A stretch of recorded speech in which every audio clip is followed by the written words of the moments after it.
Boa tarde, Nicole. Nós vamos começar a aula sobre a primeira fase do romantismo no Brasil, tá? Por que é importante entender esse período, né?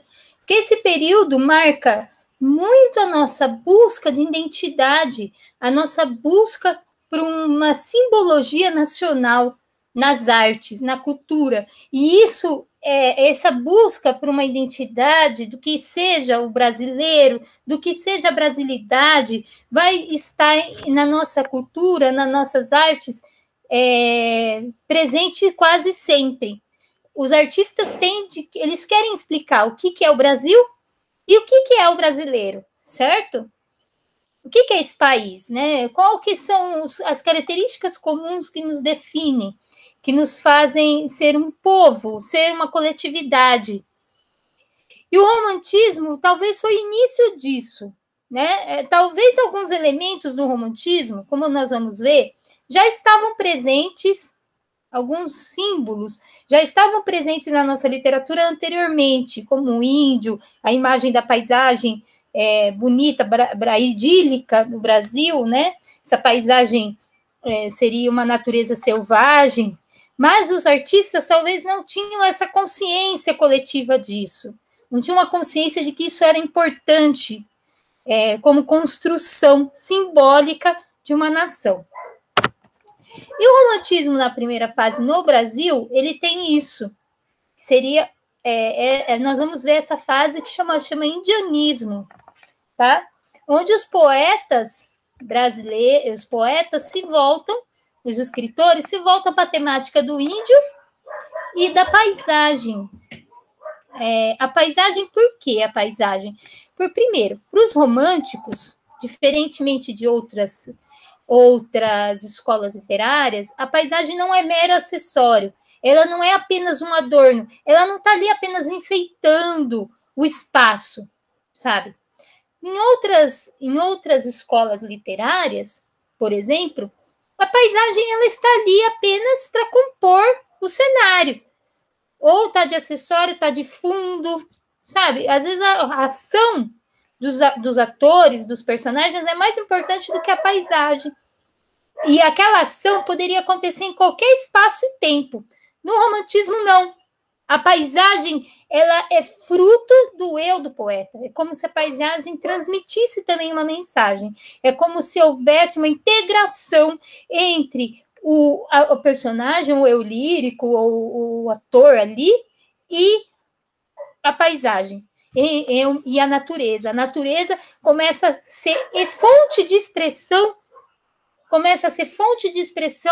do eu daquele escritor.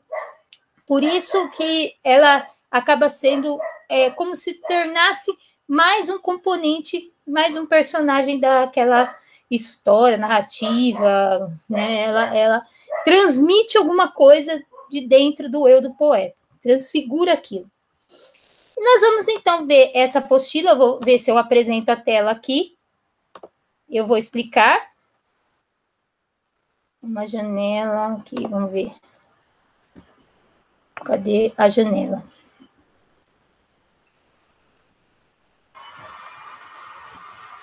Não, aqui não aparece.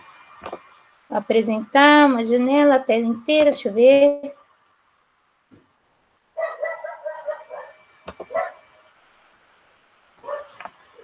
Vamos ver se eu apertando. Isso ainda, eu apanho isso aqui, tá?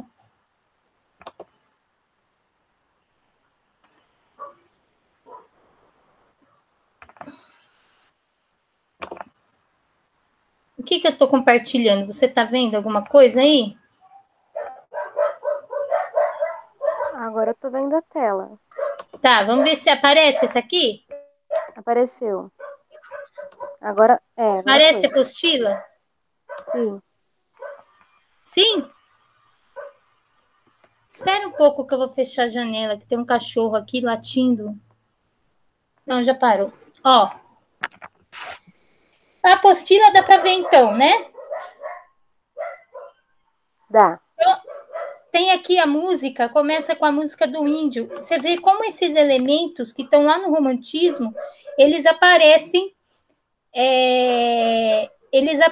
posteriormente na nossa cultura. Por isso que é importante entender o passado, para entender como isso depois vem até os dias de hoje.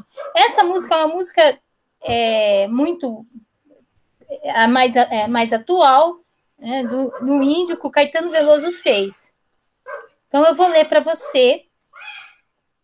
Um índio descerá de uma estrela colorida, brilhante, de uma estrela que virá numa velocidade estonteante e pousará no coração do hemisfério sul na América num claro instante, depois de exterminada a última nação indígena.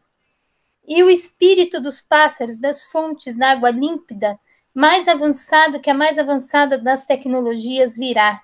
Impávido que nem Muhammad Ali, virá que eu vi, apaixonado como Peri, virá que eu vi, tranquilo e infalível como Bruce Lee, virá que eu vi o axé do Afoxé, filhos de Gandhi.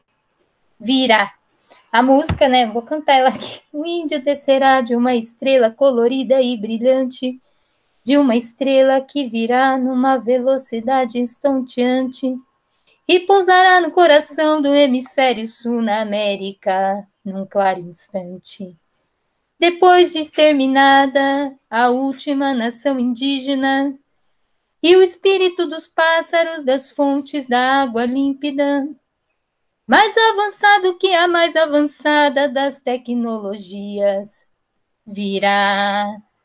Impávido que nem Muhammad Ali, virá que eu vi, apaixonadamente como Peri, virá que eu vi, tranquilo e infalível como Bruce Lee, virá que eu vi, o axé do Afoxé, filhos de Gandhi. Você já ouviu essa música? Nunca tinha ouvido, não. Hã? Nunca tinha ouvido, não. É linda. Ele cantando é melhor, né? Eu só fiz um. Ele cantando, você vê, nossa, é muito bonita, me dá uma emoção muito grande. Porque é uma mensagem até triste aqui, né? Essa música, ele fala do último índio, de repente, o último dos últimos que existisse no planeta, ele viria até do espaço para cá, como se ele viesse mostrar o espírito da natureza novamente, de uma natureza também já extinta. É uma coisa. E aí ele faz aqui uma alusão a um texto desse romantismo que nós vamos estudar. Virá que eu vi apaixonadamente como Peri. Peri é um personagem desse romantismo, né, criado pelo José de Alencar, no livro chamado Guarani, que nós vamos ler aqui embaixo, que é o texto de onde ele faz essa intertextualidade. Ele está fazendo uma leitura, ele está fazendo um diálogo com esse texto do Guarani, tá? Peri era um índio que se apaixona por uma mulher branca no livro Guarani. E tem todo aquele lance do romance e tal, do romantismo. Do amor proibido, né? Ela seria uma sinhazinha, uma fazendeira e tudo mais. E esse amor seria, entre aspas, proibido. Mas o que ele está querendo mostrar aqui é essa importância do índio, tá? Como essa figura mitológica que guardaria a essência desse país, vamos dizer assim. Os românticos, como eles estavam procurando essa simbologia, por que eles voltam para o índio? Primeiro, porque o índio seria o povo originário dessa terra. Seria, entre aspas, o brasileiro original, né? E eles prezam muito o romântico pela questão da originalidade, pela questão da origem, do início, do começo. Depois, esse índio guardaria a essência do paraíso em si mesmo, porque o Brasil seria o último desses paraísos naturais, né?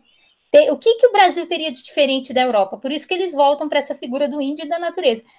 A natureza exuberante, que seria uma das últimas do planeta.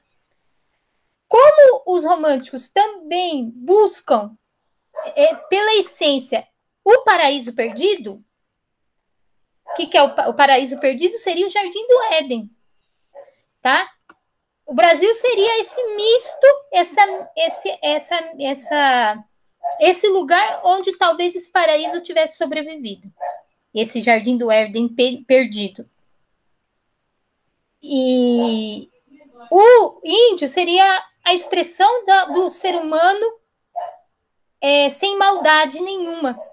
Também seria um ser humano originário, seria um ser humano puro, né? Na visão dos românticos. E é uma visão que eles trazem um pouco da Europa, porque na Europa o romantismo começa também com um texto de Rousseau. Rousseau, ele é um dos que vai teorizar sobre essa essência boa do ser humano. Ele vai dizer o seguinte, que o ser humano, ele nasce bom, quem corrompe é a sociedade. Ele fica mal, ele se torna mal, mas que ele não nasce mal. E essa bondade humana, originária, o índio guardaria dentro de si mesmo. Tá? Então, aqui está o texto 2 do José de Alencar Guarani. Dá para ver aí? Dá. O rosto do selvagem iluminou-se. Seu peito arquejou de felicidade. Seus lábios trêmulos mal podiam articular o turbilhão de palavras que vinham do íntimo da alma. Peri quer ser cristão, disse ele. Doutor Antônio lançou um olhar úmido de reconhecimento. A nossa religião permite, disse o fidalgo, que à hora extrema todo homem possa dar o batismo. Nós estamos com o pé sobre o túmulo. Ajoelha, Peri. O índio caiu aos pés do velho cavalheiro, impôs-lhe a mão sobre a cabeça. Sê cristão, dou-te o meu nome. Peri beijou a cruz e a espada que o fidalgo apresentou e ergueu do altivo e sobranceiro, pronto a afrontar todos os perigos para salvar sua senhora. Aqui nessa cena, o Peri, ele se batiza, né? Ele vira cristão. Aqui mostra uma cena de catequização dos índios, né? Na concepção do colonizador, enquanto não fosse catequizado, enquanto não teria alma, né? E ele faz isso para quê? Para poder conquistar, para poder, entre aspas, defender a Ceci, que é a sua amada, né? Sua senhora, que senhora nos dois termos, senhora de ser senhora de escravos e tal, fazendeira e tal, e senhora de ser a dona do coração dele. Aqui, ai, meus cachorros são um inferno. Aqui, para! Aqui, essa senhora é engraçado, porque os românticos, apesar de buscar essa essência pura nos indígenas, eles acabam também fazendo uma transfiguração de imagem e colocando os índios como se fossem cavaleiros medievais, porque uma das coisas que o romantismo também retoma é o trovadorismo,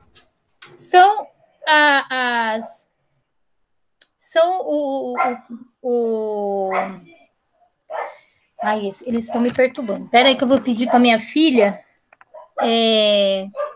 para fazer eles pararem.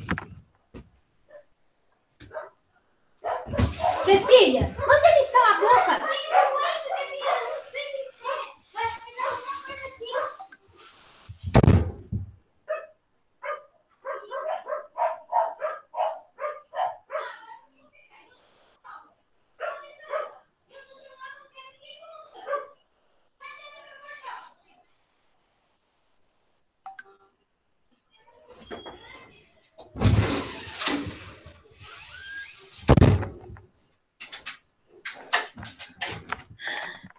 Moleque queria pegar pipa aqui no meu quintal, acredita? Aí eu falei para ir embora. Bom, aqui ele faz uma transferência de imagens, né? É como se Peri fosse esse cavaleiro medieval que tivesse para salvar a sua senhora, que é a senhora feudal, e é muito parecido mesmo as relações sociais do feudalismo com colonização no Brasil, né? Os fazendeiros, os colonizadores, eles se comportavam mesmo como senhores feudais, só que agora de grandes extensões de terra. E o índio aqui se comporta como a figura desse servo, desse vassalo, que com a sua espada vai salvar sua senhora, mas dentro dessa relação de que o amor aqui era um amor impossível, era um amor sempre distante, platônico, ela sempre estaria acima dele, ela não seria possível para ele. Tá? Aqui, se eu não... Aqui, ó, Juca Pirama. Esse é outro poema do romantismo que traz a visão do índio, que traz essa imagem do índio como guerreiro, como um cavaleiro medieval, né? Na verdade, os românticos, apesar de eles buscar essa essência do que seria brasileiro, do que seria o Brasil, como eles não tinham modelo, como o Brasil era novo, estava começando a nascer, praticamente estava nascendo, né? Quais os modelos que eles tinham? Os modelos europeus. Aqui ainda não havia sido criado quase nada, tá? A maior parte da nossa população, no século XIX, era analfabeta. Não tinha escola, era um país que praticamente tinha que ser reinventado.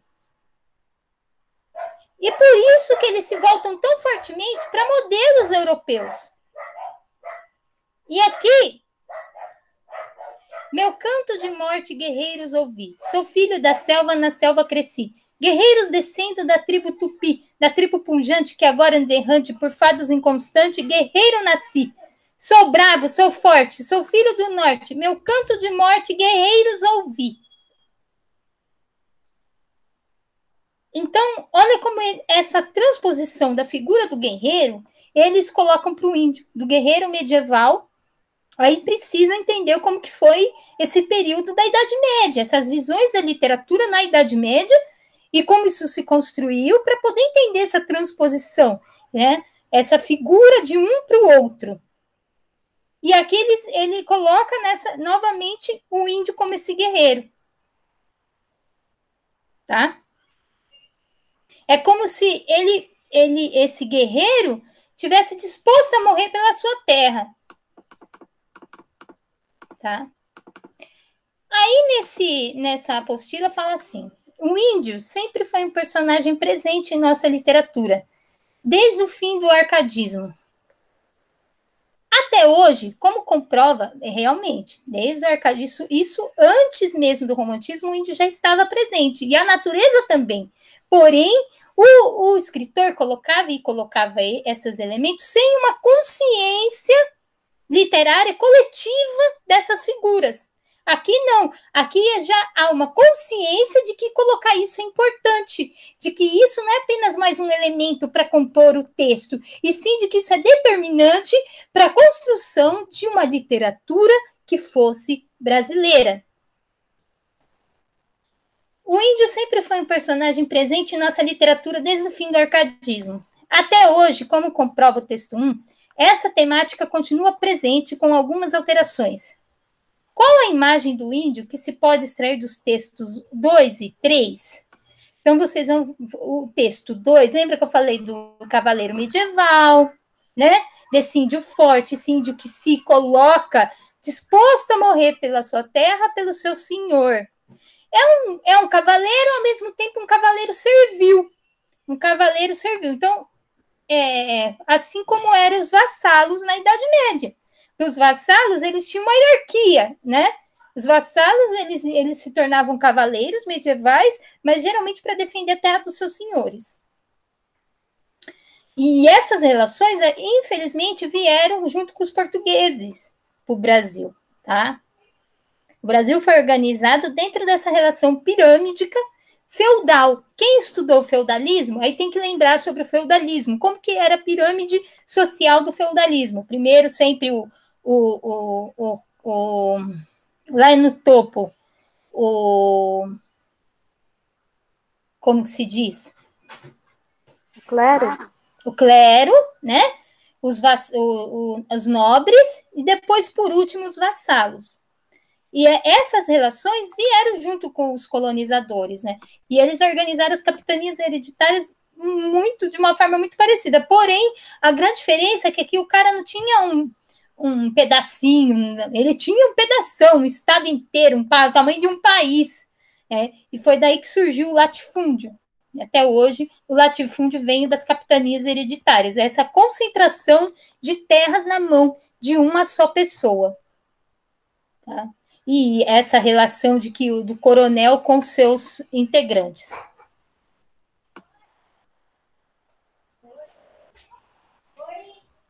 Até hoje, como comprova texto 1, essa temática continua presente, com algumas alterações. Qual a imagem do índio se pode extrair do 2 e o 3? Então, você vai colocar qual é essa imagem e justificar por quê. Aí, 2, por que o índio é de importância na literatura romântica em brasileira em sua primeira fase? Eu também já disse, né? Essa busca de simbologia nacional, de buscar o homem originário, né? Predominante bom, que não fosse corrompido pela sociedade, que era algo já dos românticos lá da Europa. É como se toda a teoria do romantismo europeu tivesse na prática aqui no Brasil a sua figura ideal. Seria a natureza como esse canal de expressão e seria o indígena. Por que o índio é de fundamental importância na literatura romântica brasileira em sua primeira fase? O texto de Caetano Veloso apresenta alguma semelhança e algumas diferenças na abordagem da temática indianista? Aponte e as explique. Qual é a diferença do texto primeiro lá, que fala dessa visão futurista, que é um pouco diferente no sentido de que os dois, eles buscam o índio do passado, vamos dizer assim, do presente e passado, né? Esse índio mitológico, esse índio puro, né? Esse índio não corrompido, essa natureza idílica, sem selvagem, sem a transformação do homem, né? Do homem sentido do homem branco aqui, sem essa transformação da civilização. E no texto, no último, você vê já um índio, o futuro, né? Uma visão futurista de uma situação de apocalipse. Um busca, vamos dizer assim, paraíso perdido. Os dois lá. É o paraíso perdido, a imagem do intocável. E o outro parece que traz a visão do apocalipse.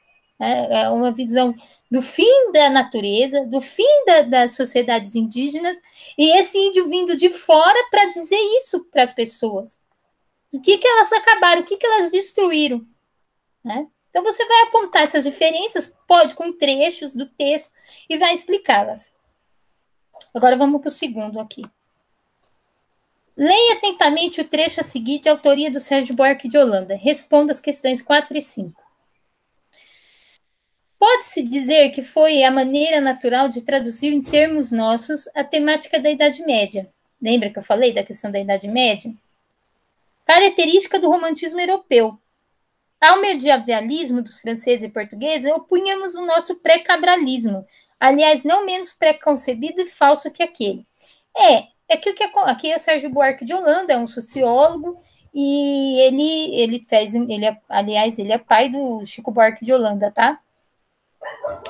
E ele vai mostrar, ele vai dizer sobre essa questão, que para ele acha que é uma visão artificial do Brasil naquele momento.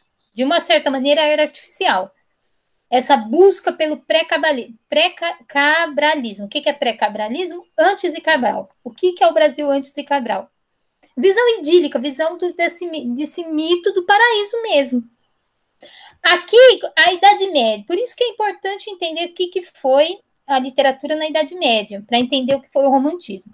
O romantismo, como ele está se opondo diretamente ao classicismo, as regras do classicismo, o que foi o classicismo na literatura? O classicismo buscava fazer uma literatura que fosse expressão coletiva e não individual, tá? Com regras rígidas, com formas e estruturas rígidas, que era a epopeia, tá? Para expressar o que seria um coletivo, uma sociedade como um todo. E sentimentos individuais seriam tirados de fora. O classicismo, ele é uma busca, uma retomada dos valores clássicos, por isso chama classicismo, que seriam os valores da literatura greco-romana, lá antes de Jesus nascer, tá? Onde as formas, onde a estrutura seria de extrema importância.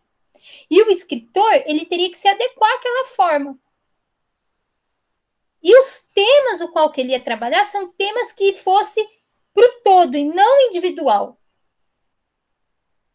Tá? Onde ele ia expressar, por exemplo, grandes aventuras, grandes acontecimentos, grandes feitos, né? E não feitos individuais, feitos banais, feitos assim do cotidiano. Isso não importaria para a literatura clássica. A literatura clássica, ela quer falar de coisas grandiosas, viagens, lutas, batalhas, guerras, coisas que seriam características do nascimento de uma nação, de um coletivo, de uma sociedade, e dali expressar algumas relações humanas, né? Como amor, ódio, mas que seriam, o sentimento seria no todo, e não de uma pessoa só, tá? E onde as mitologias participariam dessa literatura, as mitologias, principalmente as mitologias greco-romanas, tá? É diferente de um poema que o autor expressa aquilo que ele sente e acabou, ou que expressa apenas o que ele pensa. Ele não estaria ali para expressar apenas o que ele pensa no classicismo, e sim para expressar todo o sentimento de uma sociedade. Tá? E como o romantismo quer se opor a isso, trazendo a noção do individual, como eu disse pela Revolução Francesa, o eu passa a ser importante, a história individual passa a ser importante, passa a ser tão importante quanto a história coletiva. Então, o que eles foram buscar? A Idade Média. A Idade Média que tinha essas cantigas de amor, cantigas de amigo, tá? Onde tinha essa expressão do individual. Onde tinha esse lirismo, essa busca, esse amor, esse sentimento mais banal, cotidiano, um pouco.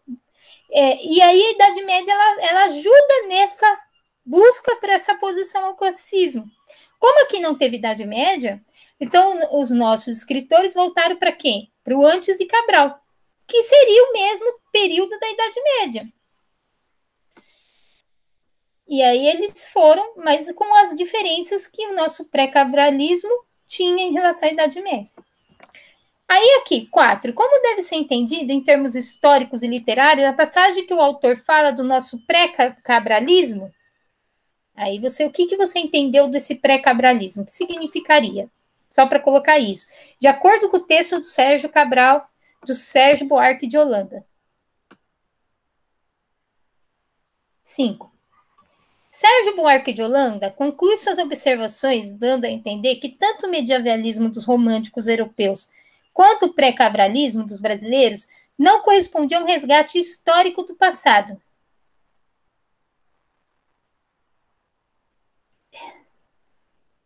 Então, ele fala que o significado que, apesar de resgatar esse medievalismo e esse pré-cabralismo, eles não seriam correspondente ao que seria o real mesmo desse passado. Não é que não seria real, é que sempre quando você vai olhar para o passado, você busca uma idealização. Principalmente quando você quer aspectos positivos daquele passado. Às vezes você exalta os aspectos positivos e esconde os negativos, porque você está buscando o quê? Uma idealização, uma forma de mostrar como aquilo é importante.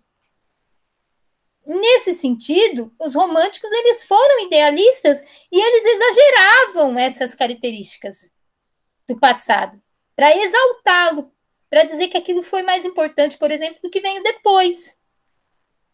Por isso que nem sempre aquilo vai corresponder ao resgate histórico. Por exemplo, o índio. Será que o índio era tão puro assim? E ele era tão inocente? Isso é uma pergunta da própria sociologia. Será que ele foi tão inocente quando os colonizadores chegaram? Muitos deles ajudaram os colonizadores trocaram madeiras por objetos, embora a gente pode dizer que eles foram enganados, mas muitos, entre aspas, também queriam guerrear, queriam o fim de outra tribo, se juntaram aos colonizadores para matar outros índios. Houve esse tipo de coisa. Quando você vai estudar história, você busca os aspectos mais reais do que tinha acontecido, do que aconteceu. Agora, aqui a gente não está falando de história, a literatura tem essa característica. Né? A literatura não quer dizer que ela vai ser o real, que ela vai dizer exatamente o real. Ela vai usar a história, sim, como eles usaram aqui, o romantismo usa esse período, mas, de acordo com os preceitos deles, aqui está de uma forma idealizada. E também ela não tinha obrigação de dizer o que é, de fazer exatamente como tinha sido. O real pelo real, tá? Porque é ficção, é literatura, é história, é conto, é romance. Tá entendendo? Tô sim. Tá? Aqui, esse é outro poema do Gonçalves Dias. Gonçalves Dias é um dos maiores poetas do romantismo. É o nosso poeta que vai dar um dos poemas mais famosos da nossa língua portuguesa no Brasil. É um poema que é a Canção do Exílio, que vai expressar para muitos e por todos os tempos o que seria o país, o Brasil. É um poema em que muitos vão dialogar com ele, vão reescrevê-lo da sua maneira, fazer intertextualidade, e que parte desse poema está no nosso hino, inclusive. A Canção do Exílio tem dois versos que estão no nosso hino. Né? Nossa terra mais amores, nossa vida mais flores, aquilo está no nosso hino. A Segundos Campos. Então, esse é um outro poema que ele fala da pátria. Exaltar a pátria também era uma característica desse romantismo, principalmente do romantismo primeira fase. A pátria é onde quer que a vida temos, sem penar e sem dor, onde rostos amigos nos rodeiam, onde temos amor, onde vozes amigas nos consolam na nossa desventura, onde alguns olhos chorarão doloridos na erma sepultura. A pátria é onde a vida temos presa, aqui também há sol. Também a brisa corre fresca e leve, da manhã no arrebol. Aqui também a terra produz flores, também o céu tem cor. Também murmura o rio e corre a fonte, e os astros têm fulgor. Aqui também se arrelva o prado e o monte de mimosa tapiz. Nas asas do silêncio dessa noite, também sobre o infeliz. Olha que interessante. Aqui ele coloca primeiro a rima, né? Vamos analisar primeiro a estrutura. Ele fala que a pátria é onde você tem a vida, né? O amor, você tem a vida e a morte. As rimas são rimas até fáceis, né? Mas, sempre versos curtos no meio, porque uma das coisas que o romantismo faz também é trazer uma liberdade maior para a escrita. Se no classicismo o escritor tinha que escrever com as regras bem fixas de métrica, de versificação, de estrofe, o romantismo não, abre uma possibilidade do autor criar, de fazer versos livres, tá? O verso livre começa com o romantismo. E aqui ele tá, versos maiores, aí tem que fazer escanear aqui o verso para saber quantas sílabas, tá? E aqui versos mais curtos, sem penar e sem dor, onde temos amor, mas, mesmo tamanho. Na nossa desventura, onde alguns olhos chorarão doridos, na erma sepultura. A pátria onde a vida temos presa, aqui também há sol. Também a brisa corre fresca e leve, da manhã no arrebol. Você vê que esse leve não rima com presa, então já, tá vendo? Há uma liberdade maior aqui nas rimas. Antes tinha que obrigatoriamente rimar todos os versos. E aqui você pode ver que não tem isso. Geralmente o terceiro não rima com o primeiro, e sim o segundo rima com o quarto. São rimas mais fáceis, rimas simples, né? Cor, fulgor, tapiz, infeliz. Né? Aqui também se arrelva o prado, um monte de mimoso tapiz. Prado já é uma palavra que se fala mais na Europa, né? Prado, para campo. é uma palavra de língua portuguesa, mas que distingue mais a paisagem europeia. É engraçado, que a gente quase não usa prado para dizer os campos. O monte de mimosa na asa do silêncio desce a noite também sobre o infeliz. Então, olha que engraçado. Lembra que eu falei que a natureza, a paisagem, acaba expressando o que sente o poeta? Aqui o silêncio desce à noite sobre o infeliz. Por que essa noite desce sobre o infeliz? Justamente porque ele está infeliz, a noite também chega da mesma maneira. A noite, ela representa essa infelicidade do cara aqui. Entendeu? A noite, ela passa essa expressão dessa infelicidade. Por isso que ela desce na asa do silêncio. Olha como que aqui a figura de linguagem, a prosopopeia, você põe uma asa no silêncio e a noite desce, tem uma visão humana da natureza, a natureza, uma figuração humana para a natureza, ou de movimento, uma figuração humana ou de movimento, porque a asa o ser humano tem, mas é uma figuração de movimento. Agridoridos, o que significa, que expressa a dor, arrebol, que é a cor vermelhada do crepúsculo, tapiz, que seria extensão de terreno coberto de flores, a relva, também é uma palavra quase que a gente não usa mais relva, flores a gente usa, mas campo, extensão, jardim, tapiz não, né? E extreme é puro. Outra coisa que os românticos fazem muito é procurar palavras, exatamente palavras, usar palavras mais rebuscadas, palavras que normalmente a gente acaba não usando na linguagem comum, na linguagem usual, principalmente para designar mais adjetivos, né? Eles buscam essa adjetivação maior da natureza. O texto de Gonçalves Dias é tipicamente romântico, sobretudo de acordo com o modo como retrata seu país. Como a pátria é descrita no poema, isso aí você vai ler o poema e vai colocar como é que ele descreve. Simplesmente é uma interpretação sua, né, lendo o poema, de acordo com aquilo que eu falei, sobre como que era a imagem dessa pátria, né, dessa idealização dessa pátria, desse país, essa busca de identidade, como que ele retrata isso. Qual a característica do romantismo essa descrição revela? Né? Lembra que eu falei, o que o romantismo está buscando em relação à busca da identidade brasileira, né? Essa questão da exaltação da pátria era muito importante para eles. Mas sempre essa pátria com uma visão individual, não com uma visão coletiva. É o meu sentimento em relação à pátria, o que ela significa para mim. E não do que seria pátria por todo, o coletivo. Só que, embora eles individualizassem esse sentimento, essa visão, eles buscam essa visão individual, no fundo, expressava também uma visão coletiva. É o caminho inverso. Enquanto o clássico busca falar do coletivo, do todo, né? Do nascimento de uma coletividade, dos grandes feitos, da importância histórica, do ápice daquela nação, e depois da decadência, para aquilo tocar individualmente nas pessoas, e as pessoas refletirem o que seria o seu próprio eu dentro daquilo, o romântico faz o contrário. O romantismo, ele busca no individual, no sentimento individual, o sentimento coletivo. Tá? Ao ler como esse cara, esse eu lírico se sente diante da pátria, a pessoa, o leitor brasileiro, teria também transbordar o seu sentimento em relação à pátria. O seu sentimento em relação à pátria também seria demonstrado. Provavelmente o texto mais conhecido de Gonçalves Dias é a Canção de Exílio. Pode-se dizer que esse famoso poema é semelhante ao texto aqui escrito?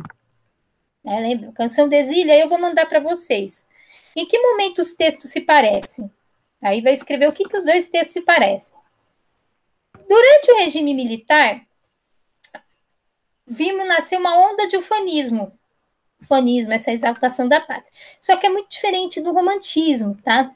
O romantismo tinha uma visão crítica. Ele idealizava, mas você vê, quando você fala, ele idealizava, mas no fim, quando ele diz que a noite desce sobre o infeliz, ele de alguma maneira está dizendo que nem tudo são flores, que nem tudo, que nem toda vivência dentro desse país, apesar dessa paisagem linda, corre a fonte, os astros têm fulgor, o mimoso tapiz, é lindo as flores, o monte, o prado, o arrebol, olha que maravilhoso, é perfeito, é a paisagem mais estonteante da Terra. Embora ele faça essa idealização toda, quando ele diz no final que as asas do silêncio descem à noite sobre o infeliz, diz que nem tudo é perfeito. Ele mostra que há pessoas que sofrem, mesmo num lugar tão maravilhoso, tá? Que há sofrimento, que há problemas. É uma maneira de deixar ali e falar assim, mas por que esse cara tá infeliz num lugar tão... né? Se a idealização é tão grande aqui. É porque nem tudo são flores, nem tudo é perfeito. Há uma crítica de uma certa maneira. Não é uma visão totalmente alienada. Não é uma visão, meu país está acima de todos. Não, não está acima de todos. Eu estou exaltando o que tem de importante, mas eu não vou esconder os problemas de alguma maneira. Eles estão ali. Nem que for, nem que esses problemas se manifestam no sentimento daquele ser. Na maneira como ele está ali. Ele está infeliz é porque nem tudo está perfeito para ele, tá? É alguma coisa, um problema, alguma coisa tem, né? Agora, o pessoal da ditadura militar, a visão de pátria deles era acima de Deus, acima de todos, meu país é tudo, qual a visão que os bolsonaristas hoje têm do país? É uma visão de que não chega a ser idealizada, chega a ser estereotipada. É um Brasil que não existe, tá? É um Brasil acima até das pessoas. É um país que está acima de todos, tá? Chega a ser uma visão ufanada, é essa visão. É uma visão de que não importa o que for, vou morrer por ele, e se dane o resto do mundo, eu sou maior, eu sou mais forte, eu sou tudo, sabe? Então, nesse momento surgiram de canções extremamente nacionalistas, que lembravam muito a canção do exílio. Aí, claro, tinha músicos que falavam do Brasil com uma visão fanista, nessa visão acima de todos, acima de tudo, mas também tinha aqueles que vinham com uma visão crítica também, que seriam os músicos que buscavam essas contradições. Eu te amo, meu Brasil, ó. As praias do Brasil ensolaradas, o chão do meu país se elevou. A mão de Deus abençoou, mulher que nasce aqui tem muito amor. O céu do meu Brasil tem mais estrelas, o sol do meu país mais esplendor. Isso aqui já está fazendo uma intertextualidade com a canção do Exílio, do Gonçalves Dias. A mão de Deus abençoou, em terras brasileiras vou plantar amor. Eu te amo, meu Brasil, eu te amo. Eu te amo, meu Brasil, eu te amo. Meu coração é verde, amarelo, branco, azul, anil. Eu te amo, meu Brasil, eu te amo. Ninguém segura a juventude do Brasil. As tardes do Brasil são mais douradas, as mulatas tocam cheias de calor. Aqui, nessa visão ufanista, o que é defeito vira qualidade, sabe? Tudo que é defeito vira qualidade. Tudo é bom, tudo é perfeito. A mão de Deus abençoou. Eu vou ficar aqui porque existe amor. No carnaval, os gringos querem vê-las, num colossal desfilar de multicor. As mãos de Deus abençoou. Em terras brasileiras vou plantar amor. Adoro meu Brasil de madrugada, as horas que estou com meu amor. As mãos de Deus abençoou. A minha amada vai comigo aonde eu for. As luzes do Brasil têm mais beleza. Novamente retoma a canção do exílio. A aurora chora de tristeza e dor, porque a natureza sopra e ela vai embora enquanto eu planto amor. Aqui ele pede para você transcrever os trechos que se assemelha à canção do exílio, porque isso é importante, essa relação de intertextualidade, porque é muito feita principalmente na nossa música e na nossa literatura. A canção do exílio é extremamente intertextualizada, todo mundo quer dialogar com ela, de tanto que ela fala, de tanto que de alguma maneira representa o Brasil. Composta em momentos diversos, Eu Te Amo, Meu Brasil e Canção de Exílio apresentam diferenças também quanto à repercussão que tiveram. Após a composição e divulgação da música, seu autor e seus intérpretes foram acusados de defenderem o regime ditatorial dos militares. Por que a canção ufanista poderia ser vista como negativa naquele momento e não era na época do Gonçalves Dias? Aí é a questão do contexto, né? Aqui é a questão do contexto. Também é muito presente. Por que essa música foi vista como algo negativo, defendendo o regime militar, e por que a do Gonçalves Dias não? A Gonçalves Dias, primeiro, que não foi feita na ditadura militar. Segundo, que também traz um aspecto pessimista, melancólico. E a melancolia, por si só, ela é crítica. A pessoa não é triste por acaso. A pessoa está triste, se ela está melancólica, é porque alguma coisa ruim está ali acontecendo. Tem os aspectos positivos? Tem. Mas alguma coisa não está 100%. Ninguém é triste por acaso. E essa canção, Eu Te Amo, Meu Brasil, não tem nada de melancolia, então também não tem nada de crítica, né? É totalmente uma exaltação pela exaltação. Eu te amo, você é perfeito, maravilhoso, lindo, incrível. Lembra, e nessa época, eu nem sei se o autor, a gente tem que estudar um pouco também o contexto da música, como que o autor escreveu isso aqui. Mas existe uma ideologia muito dessa exaltação pela exaltação, que era uma exaltação um pouco mais alienada, e não como os românticos fizeram, tá? Na época da ditadura. E o governo usava isso. O governo usava isso como propaganda ideológica do seu governo, de que estava tudo bem. Ele fez isso com o futebol em 1970. Ele usou a Copa do Mundo de 70, o Brasil vitorioso, para frente, tinha até musiquinha, salve a seleção. A seleção era nosso auge, os guerreiros, né, que estavam ali numa batalha, vencendo pelo país. Ele acaba usando isso ideologicamente, esse tipo de letra, esse tipo de música, para propagar o seu governo, para dizer que estava tudo bem, que era a grande vitória do Brasil seria esse tipo de regime, tá? Para convencer as pessoas de que isso era o melhor para elas. Talvez seja essa a resposta, que a canção ufanista pode ser vista e a do Gonçalves Dias pode ser vista como negativa e a outra não, porque a do Gonçalves Dias não foi usada como propaganda política. Tinha essa característica. A busca de identidade é política, mas não para um governo, o Dom Pedro II não usou a canção do exílio, ficou divulgando, olha que maravilhosa e tal. Aí vamos ver o contexto, ver se essa canção acabou sendo usada. Ou indiretamente ou diretamente. Aqui tem outro poema do Gonçalves Dias, outro trecho, que chama Os Timbiras. As festas, as batalhas mal sangradas do povo americano agora extinto. Hei de cantar na lira, evoco a sombra do selvagem guerreiro, torvo o aspecto. Severo e quase mudo, lento passo, caminho incerto bipartido arco. Nas mãos sustenta dos despidos ombros. Penda-lhe a rota java as entornadas.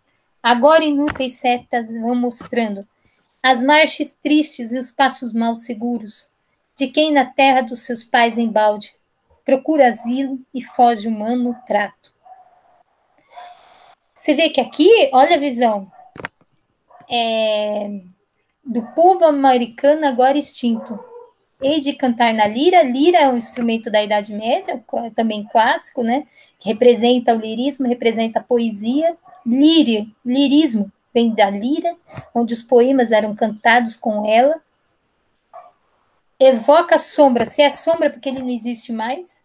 Essa letra aqui, ela fala exatamente de uma maneira diferente, mas fala o que o Caetano Veloso vem falar depois com a canção do índio dele, tá? Esse índio, aqui já não é uma exaltação do índio guerreiro, eu vou morrer pelo país e tal, mas dizer do que aconteceu com esse índio, né? Que nem sempre foi, que não foi algo bonito, algo legal. Eles foram extintos, né? Eles estão sobrevivendo, claro, Hoje, resistem vários povos indígenas no Brasil, mas muitos povos foram extintos, foram destruídos, foram mortos. Então, dentro dessa genocídio que foi a nossa colonização, ele buscar o que foi positivo seria algo como uma criação ficcional.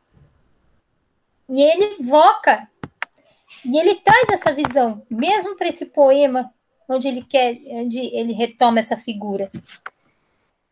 Hei de cantar nali, quer dizer, retoma essa visão crítica.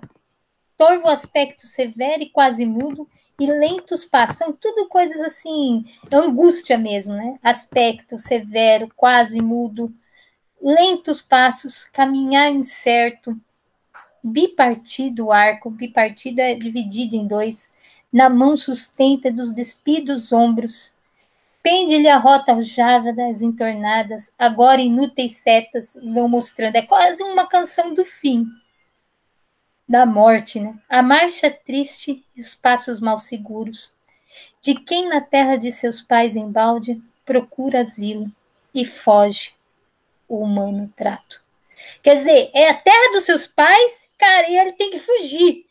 Ele tem que fugir para poder sobreviver. O último índio. Essa canção faz esse poema dos Timbiras faz quase uma retomada, ou ele traz em si muito do que o Caetano Veloso colocou naquela canção, né? Retomada não, porque foi antes, escrita antes. Aí ele fala assim, ó. Quem é o povo americano agora extinto ao qual se refere o lírico? Qual é a terra dos seus pais? É a terra dos seus pais, Brasil, que foi extinta, os índios. Esse é o povo americano, esse é o povo originário. E aqui a visão é totalmente diferente daquela visão idealizada de natureza exuberante, do puro e bom, do guerreiro disposto a se sacrificar pela essa terra. Não, aqui ele é uma pessoa que está procurando apenas sobreviver dentro dessa guerra, né, que é um exilado. Dentro da sua terra, ele é um exilado. O que é exilado? Ele foi jogado para fora do seu próprio país. Ele é tirado do seu lugar de origem. Ele é arrancado. Esse é o exilado. Ele vive fugindo. Ele nunca vai conseguir mais voltar para o lugar de origem. Apesar de ele estar aqui, ele tem que viver fugindo, procurando asilo, refúgio, para poder sobreviver. Tá entendendo? Sim. Oi? Tô sim. Tá, a gente tá terminando, tá? Quem é o povo americano agora extinto? Aí, Gonçalves Dias notabilizou por incorporar sua poesia uma exaltação à pátria e aos valores nacionais mais particulares da terra brasileira. Partindo dessa premissa, explica por que o poema canta o selvagem guerreiro. Né? Quem que é esse selvagem guerreiro? Né, que os índios. Por que ele procura cantar? Como eu disse, né, essa busca dessa identidade, desse ser originário, né? Só que aqui ele, nesse trecho, ele faz uma crítica também. Indiretamente ele faz uma crítica. Ele mostra que nem tudo são flores, que essa colonização transformou exatamente esse ser originário num exilado na sua própria terra. Tem coisa mais triste que isso? Você ser retirado da sua casa, do seu lar, ser jogado para fora, ser despejado da sua vida, das suas coisas. Agora leio o texto 12 e 13. Índios. Quem me dera mais uma vez ter de volta todo o ouro que entreguei, a quem conseguiu me convencer que era prova de amizade. Se alguém levasse embora até que eu não tinha, quem me dera mais uma vez esquecer que sempre acreditei que era por brincadeira, que se cortava sempre um pano do chão, de linho nobre puro seda. Quem me dera ao menos uma vez explicar que ninguém consegue entender que o que acontece ainda está por vir, e o futuro não é mais como era antigamente. Provar que quem tem mais do que precisa ter, quase sempre se convence de que não tem o bastante. Esse é do Renato Russo, olha que interessante, é uma música quase sempre, e falar demais para não ter nada a dizer. Quem me dera ao menos uma vez... quem me dera ao menos uma vez que mais simples fosse visto como mais importante. Mas nos deram um espelho e vimos um mundo doente. Quem me dera ao menos uma vez entender como um só Deus ao mesmo tempo é três, e esse mesmo Deus foi morto por vocês. É só maldade então, deixa um Deus tão triste. Quer dizer, quem me dera, é como se o índio falasse assim, ó, quem me dera entender que aquilo que vocês estavam fazendo, estava fazendo para nos destruir. Porque eu entreguei o ouro, entreguei a madeira, tudo achando que era por amizade. Eu achei que vocês precisavam daquilo. Achei que essas roupas eram brincadeira. Se eu tivesse entendido o que estava acontecendo, né? O trecho da canção revela um momento anterior que é descrito na introdução de Os Timbiras, transcrito na questão anterior. Que momento é esse? Aqui está falando do início da colonização, tá? Quando os índios receberam os portugueses, acharam que os portugueses estavam ali fugidos, ou franceses também, nesse início. Os índios, no início, realmente acreditaram que essas pessoas, que esses portugueses, precisavam daquela madeira, eles precisavam daquele ouro, daquelas pedras para viverem, tá? Mas para viver no sentido não de vender, de lucro, porque eles não tinham interiorizado dentro de si nem a propriedade privada, nem a noção de lucro, dinheiro. Eles achavam que os portugueses estavam precisando para viver mesmo, para a sua sobrevivência.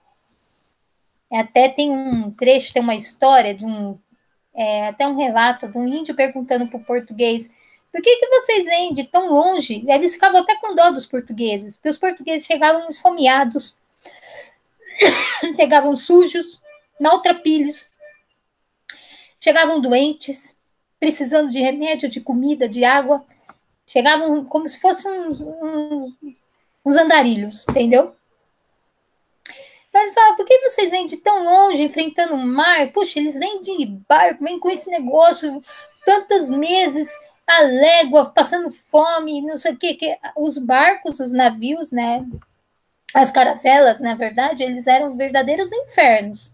Quem sobrevivia era um verdadeiro herói, no sentido que era um sobrevivente, cara, porque para morrer ali era muito fácil. Peste, doença, falta de comida, água insalubre, tudo. Porque você vem de tão longe, enfrenta todos esses, tudo isso por dinheiro, eles enfrentavam isso, era muito louco, por ambição. Só que essa ambição por dinheiro, os índios não entendiam, não era uma coisa que eles conseguiam entender, compreender. Eles achavam que os caras estavam enfrentando todos aqueles perigos e aquelas situações para poder viver, que não tinha essa madeira lá. Para pegar a madeira, usar para fazer barco, usar como eles usavam. Para a construção de uma casa, para comer, para fazer um fogo, né? Para comer, para fazer fogueira, para poder fazer um fogão, para poder comer. Eles achavam isso. Não tem madeira, não tem... Vocês precisam de tudo isso para fazer fogo, né? Para comer? Eles falaram, não. Eles não imaginavam que era para tirar uma tinta, para poder usar essa tinta para fazer uma roupa para vender, ou para poder dar para os reis e nobres vestirem e se sentir mais importante que os outros porque tinha uma roupa pintada com aquela cor. Isso não é uma coisa que eles compreendiam. E a música fala: quem me dera se eu tivesse entendido isso. Que o mais simples fosse visto como mais importante, que aquilo que eu achava que era uma vida comum, normal, que era o mais simples, viver daquela maneira como eu vivi, fosse mais importante do que esse objeto que eu ganhei, que era um espelho, que era diferente, que me trouxe uma curiosidade. O trecho da canção revela uma anterior que é descrito na introdução dos Timbiras, transcrito na questão anterior. Que momento é esse?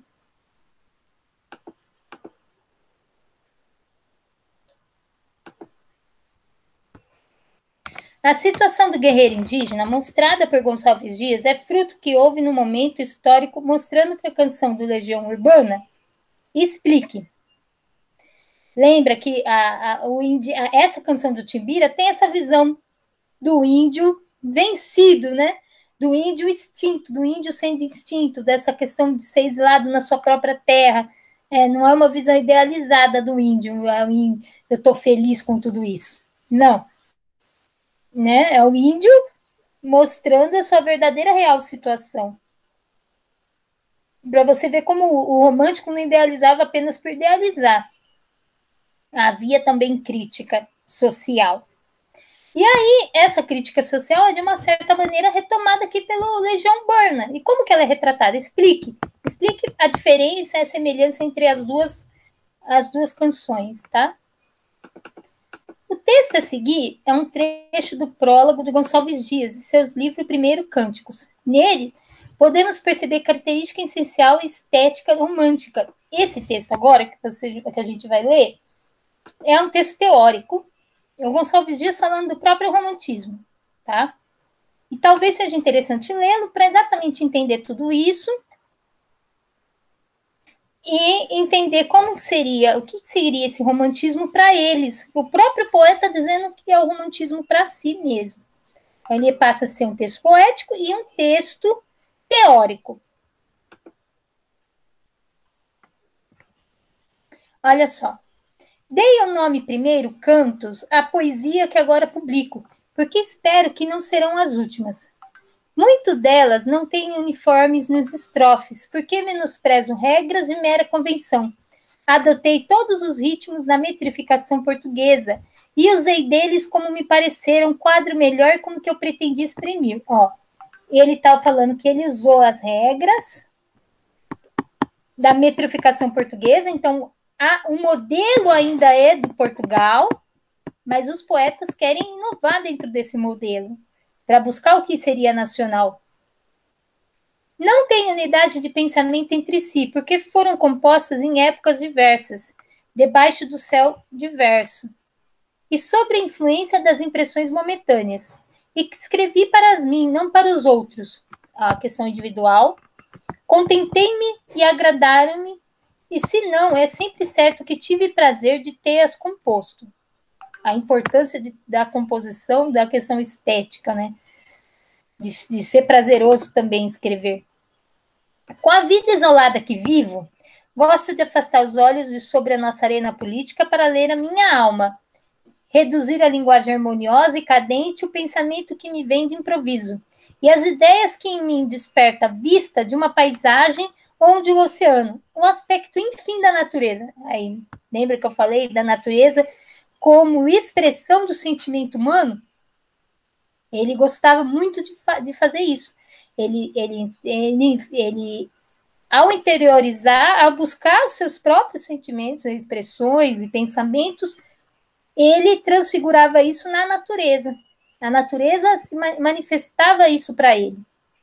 Casar assim o pensamento com o sentimento, o coração com o entendimento, a busca de uma coisa integral, né? Não só racional, mas emocional, o emocional com o racional, o coração com o entendimento, a ideia com a paixão, olha que lindo. Cobrir tudo isso com a imaginação, fundir tudo isso com a vida e com a natureza, purificar tudo com o sentimento da religião e da divindade. Eis a poesia grande e santa, a poesia como eu a compreendo sem a poder definir, como eu a sinto sem poder traduzir. Quer dizer, a poesia seria a expressão máxima dessa busca pela totalidade. A totalidade aqui, o que é a totalidade? A totalidade seria não um ser humano dividido entre razão e emoção, mas um humano onde as duas faces, as duas características estariam integradas. Ideia com a paixão, mente e coração, tá? E cobrir tudo isso com a imaginação. Seria uma totalidade, seria tão grande que transbordaria do eu do poeta para a natureza, purificado com o sentimento da religião e da divindade. Eis o que ele entende por poesia, tá? Aqui tem um desenho. A exuberância da natureza brasileira é apresentada pelas cortes europeias, por alguns dos artistas que aqui passaram. Era muito comum nessa época, né, principalmente na independência, um pouco antes, pintores europeus, principalmente os que vieram com a princesa Leopoldina, que moravam aqui, que vieram com Dom Pedro I e tal, retratar a natureza brasileira, essa exuberância da nossa paisagem, e depois mostrar isso para os europeus. Esse aqui é um quadro do Rugendas, ele é muito famoso, ele também pinta a escravidão, tal. Olha como que o lugar, né? Seria o Brasil, seria isso aqui, ó. Esse era o Brasil para eles. Hoje está tudo destruído, né? No segundo parágrafo do texto, Gonçalves Dias fala a respeito da forma utilizada em seus poemas. Ele fala que forma estética clássica aqui, né? Ritmos na metificação portuguesa, usei deles para me parecer enquadrar melhor, para poder, né, se enquadrar, para poder, no início ele seguia essas regras, mas aí depois ele menosprezou, ele disse que não servia tanto para ele. E muitas delas não têm uniformidade nas estrofes. E só depois ele usava aquilo que para ele era melhor. Na verdade, ele sabia metrificar dentro dessas regras, só que depois ele, com a liberdade criadora que ele tinha, que ele buscava, ele procurava enquadrar ou fazer aquilo que poderia exprimir melhor a sua linguagem poética. Aqui você vai colocar o que ele diz respeito aos seus versos, está lá no início. Como a sua postura reflete os ideais do romantismo, os ideais de liberdade, maior liberdade de seguir, de assim, não seguir totalmente um postulado, uma regra métrica, uma regra do que seria poesia, né? Mas usar talvez essas regras para criar a sua própria. É isso que ele faz aqui, seria essa a resposta. Segundo o autor, nem tem unidade de pensamento entre si. Os poemas não têm unidade de pensamento entre si, quer dizer, cada um ele faz de um jeito. Explica essa afirmação de acordo com o texto. Cada um ele vai buscar uma forma que melhor expressa aquilo que ele está sentindo ou aquilo que ele está falando. E isso é o processo de criação do romantismo, essa liberdade na escrita, o verso livre, tá? A liberdade na rima, fazer as rimas, na metrificação, tá? As palavras, uma estrutura mais frouxa, menos rígida. Ao dizer sobre a poesia, escrevi para mim e não para os outros, Gonçalves Dias incorre num paradoxo. Qual seria esse paradoxo? Escrevi-as para mim. É como se dissesse que fosse uma coisa para ele, né? Paradoxo é quando algo contradiz aquilo que ele está falando. Embora ele buscasse formas e ritmos que expressasse o todo, ele diz que escrevia para ele. Esse seria o paradoxo. Que traço romântico se evidencia nessa contradição? O traço da individualidade. Uma das características românticas mais notáveis é a idealização, descompromisso com a retratação fiel do real. Lembra? A ficção. Não tem que falar também tudo que foi, como o real pelo real, né? Ele está criando, a criação é mais importante, a imaginação é mais importante. A imaginação criadora do poeta é acima de tudo, principalmente no romantismo. Transcreva duas dessa passagem que ele fala onde ele idealiza, né? Onde tem esse descomprometimento com a retratação fiel do real. E explique de que maneira essas passagens entram no texto. O romantismo, com frequência, principalmente na primeira geração, apresentou tendências nacionalistas. No Brasil, em particular, tais tendências foram mais notáveis, pois esse é o primeiro movimento após a independência do país. Quer dizer, o Brasil tinha acabado de se tornar independente. O texto de Gonçalves Dias não é uma manifestação nacionalista, no entanto, é possível desprender dele elementos que foi extremamente explorado pelo romantismo brasileiro, como constituído da identidade nacional. Qual é esse elemento? Né? Eu falei da paisagem, da natureza exuberante. Esse é um dos, na natureza que expressa o sentimento do eu do poeta. Esse é um elemento muito explorado pelos românticos e que foi idealizado, que era uma idealização do que seria o país. A partir das características românticas que você conhece, elabore uma hipótese a respeito de como esse elemento é apresentado pelos autores brasileiros. Aí é interessante ler outros poemas depois de outras épocas, como esse elemento da paisagem, da natureza, aparece depois. Conforme vai destruindo a natureza, né?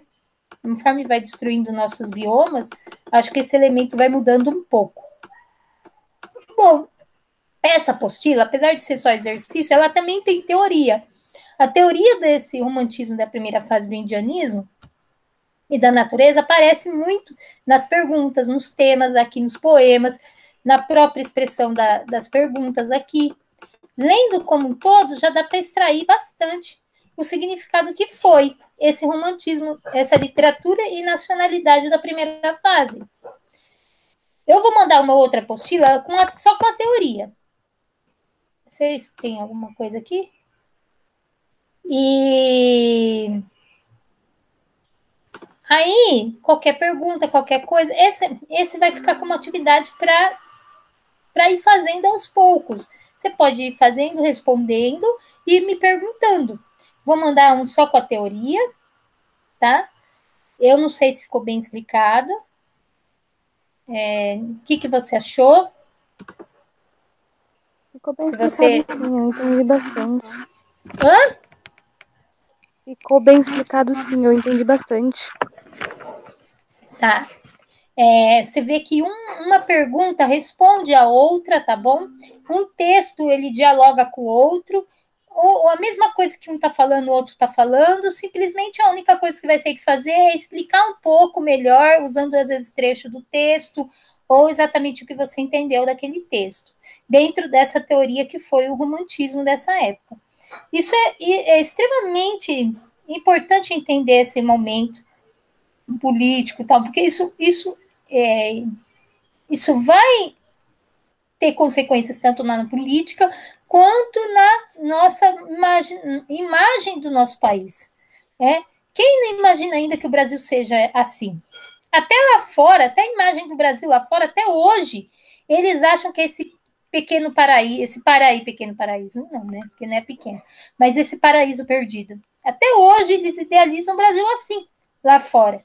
Se você perguntar para um estrangeiro, eles acham que a Amazônia está intocável, tem uns grandes rios, que a Amazônia fica do lado de São Paulo, que todo mundo vive no meio da mata, puro, assim. Essa visão de que o Brasil é isso aí, inclusive é vendida até hoje pelas companhias de turismo. Quando eles vão vender pacotes de turismo para os estrangeiros, eles fazem propaganda assim, que aqui há mulheres lindas, maravilhosas, nuas, todas no meio da mata, uma natureza exuberante, linda, que aqui você vai encontrar o paraíso perdido na terra, né? O amor, a natureza, a bondade, tudo, que as pessoas são boas, receptivas. Não é essa a visão que a gente tem do Brasil até hoje? Que as pessoas vivem num estado de pureza, né? De inocência, né? Inocência junto com essa exuberância, né? Que as cidades aqui tudo tem floresta, tudo em volta, maravilhoso, água límpida, regar, rios correndo com os peixes assim, tudo limpo, né? Com uma visão que em parte não corresponde mais com a realidade. Cada vez mais está difícil encontrar um lugar assim intocável, né?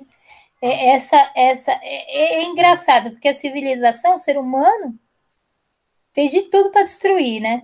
A natureza e tal, criar uma civilização superficial, umas cidades exploratórias, onde ele, entre aspas, não dependeria dessa natureza mais, onde ele seria superior a esses animais, as formas vegetais e tudo, onde teria o conforto, como é a água chegando na torneira, como é o alimento aparecendo na prateleira do mercado. Só que quando ele vai viajar, quando ele quer se reencontrar, quando essa coisa, essa imagem, né, de um lugar paradisíaco, idílico, onde eu vou lá viver o contato com a terra, pôr meus pés descalços na areia da praia e ficar em contato com o mais íntimo do meu eu, o lugar mais pleno e puro, com o mar que eu consiga respirar, maravilhoso, com uma paisagem que eu olhe e dá aquele prazer só de olhar, ficou reservado muito para o Brasil. Muitos estrangeiros vêm para o Brasil para procurar isso. E engraçado que o Brasil ainda vende essa imagem, né? Algumas músicas, algumas canções, poemas, e o próprio governo utiliza disso para poder vender seus pacotes turísticos. Tá? E você vê como isso ficou impregnado, essa idealização até hoje. Se isso servisse para preservar a natureza, seria ótimo, né? Se isso tivesse servido para o ser humano, para o brasileiro, ter uma relação com o meio ambiente mais saudável, menos predatória, teria sido maravilhoso. Infelizmente, não foi assim. Ela está servindo apenas para alguns ganhar dinheiro, inclusive. Eu vou fechar, depois eu vou mandar outra apostila. E qualquer coisa, você entra em contato, tá? Quando você estiver respondendo as questões. E os outros vão ter que assistir essas 2 aulas que eu dei aqui e fazer um relatório. Desculpa pro momento que os cachorros ficaram latindo, que apareceu um moleque aqui querendo catar pipa. Por isso que eu gosto de fazer à noite, tá? Porque aqui a rua é o tempo todo gente no portão. Eu vou fechar, tá bom? Obrigada pela sua participação, Nicole. Tá bom. Bom dia para você. Bom dia para você. E qualquer coisa, por favor, entre em contato comigo, tá? Tá bem. Muito bom ter a sua presença. Tá bom? Tá. Tchau. Tchau.